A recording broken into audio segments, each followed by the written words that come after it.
жардамдарын же бир спонсор демир. Ысык көл районунун Семеновка айылдык кеңешиндеги аялдардын саны акыркы шайлоодо 7 түзгөн. Кеңештин төрайымы аялдар арасынан тандалды. Азыр айылдагы көпчүлүк маселени минтип өз ара кеңешип чечишүүдө. Эң көйгөйлүү маселелерден айылдын тазалыгы, бөбөктөр үчүн ойноо аянтчыларынын жоктугу, таза суу көйгөйлөрү орчундуу эле.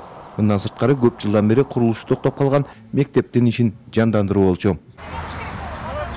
Жакында эле кеңештеги аялдардын суранычы менен чет жерде иштеп жүргөн айылдаштар акчалай жардам берип, 2 балдар аянтчасы салынды. Мындан сырткары депутат айымдар демилге көтөрүп, 2 айылда тең футбол аянтчылар пайда болду. Аянтчыларды айылдын жаштары толугу менен өз каражаттары менен бүтүрүшкөн. Азыр көп жылдан бери токтоп калган мектептин курулушу жанданды. Бул иштерде аял депутаттардын салымы чоң.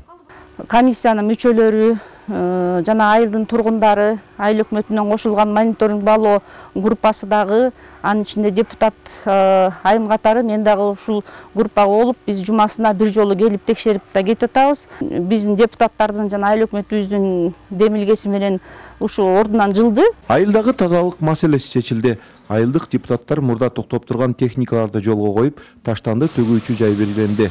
Мындан сырткары айылдын кампасындагы шарттарды жакшылоо боюнча жергиликтүү бюджеттен каражат каралып, жумуштар башталганы турат. Мунун баары 1 жыл ичинде жасалган жумуштар. Башында айтылгандай айылдык кеңешке төрайым болуп Айбукен Бараканова шайланган. Айбукен айылдык мектепте катардагы мугалим. Башында айылдагы социалдык маселелердин чечилишине анчейин маани бербей келген. Бирок аялдар үчүн квота көбөйгөнүн угуп шайлоого катышып көрүүнү чечкен. Азыр чоң жоопкерчилик моюнга жүктөлгөнүн сезип, добуш берүүчүлөрдүн алдында берген убадаларын аткарганга аракет кылууда. Биздин айыл дотацияда тургандыктан, бул бюджет аябай аз болгондуктан, биз айымдар сунуштарды айтабыз. Дагы бир маселеси ошо акча жагынан кичине кармап коет экен да. Бирок ошого карабай, жанагы айткан спорт аянтчалар, балдар аянтчалары, полигондордун баары демөөрчүлөрдү таап, элдин жардамы менен, мигранттардын жардамы менен көп нерселерди салып беришти, бүтүп берди да, жакшы болду да.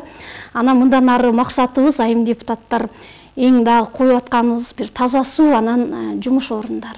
Серепчилердин пикиринде жергиликтүү кеңештерде аялдардын оорду көбөйгөнү өзгөчө социалдык маселелердин чечилишинде билинет. 30% квотаны туура пайдаланып, элибиз да туура түшүнсө, ушулар баары бир мамлекеттик бир иштерди чечсе деген менен шайлап атышат. Айрыкча мен жакында ошо өргүү убагында айылда болдум. Мен эле ошо карындаштарым, келиндерибиз айылдык кеңешке депутат экен, алар кандай маселелер көтөрүп атат. Мен алар менен сүйлөшүп абдан ыраазы болдум. Себеби алар жана мен айткан бүгүнкү коомдун абдан талуулуу маселелерин көтөрүшүп, ушуну аткарыш керек, ушуну жасашыбыз керек деп маселе көтөрүп атышат. Менимче ушундай болуш керек. Биздин коомдун дагы канча бир жылдарга чейин, канча бир 10 жылдыктарга чейин мүмкүн ошол квотаны сактап, квота менен иш алып барганыбыз менин оюмча туура эле болот. Азыркы тапта жалпы Ысык көл облусу боюнча 11 айылдагы жергиликтүү кеңеште аял кишилер төрайымдык кылат. Буга чейинки шайлоолордо катышып келген айымдар болгону 10-12% түзүп келген. Эдил Мелисбек, Бакыт Шайымбетов, Ала Тоо 24, Ысык көл облусу.